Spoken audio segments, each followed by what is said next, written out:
ఉన్నటువంటి నిర్ణయాన్ని కూడా ఒక దశలో తెలంగాణ హైకోర్టు సమర్థించినటువంటి పరిస్థితి కనపడుతుంది. ఇక జడ్జిమెంట్ కాపీలో అంటే ఈ పిటిషన్ డిస్మిస్ అవ్వడానికి ఏం కారణాలు ఉన్నాయనేటువంటి అంశాన్ని మరికొద్దిసేపట్లో ఆ యొక్క జడ్జిమెంట్ కాపీ వచ్చేటువంటి అవకాశం ఉంటుంది. ఆ కాపీలో అన్ని అంశాలు కూడా పొందుపరిచేటువంటి అవకాశం అయితే కనపడుతుంది. ఎందుకంటే దేశంలో ఒక సంచలనాత్మకమైనటువంటి పేలుళ్ల కేసు ఇది. జంట పేలుళ్ల కేసు.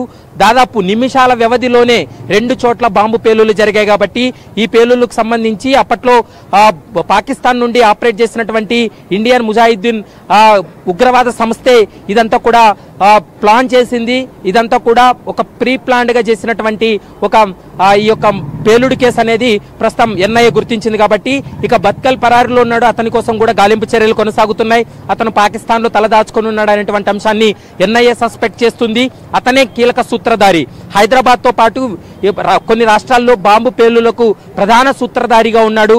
ముఖ్యంగా ఉగ్రవాద సంస్థతో చేతులు కలిపి దేశంలో పలు ప్రాంతాల్లో ఈ యొక్క పేలులకు కుట్ర పన్నినాడు అనేటువంటి అంశాన్ని కూడా ప్రస్తుతం అయితే మాత్రం ఎన్ఐఏ ఛార్జ్ షీట్ లో కూడా స్పష్టం చేసినటువంటి సందర్భం ఉంది.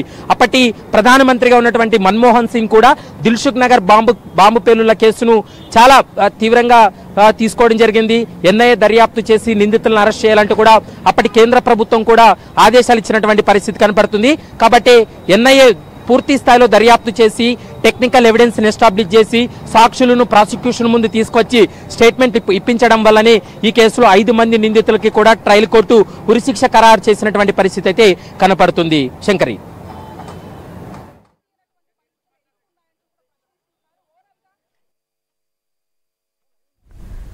Thank you.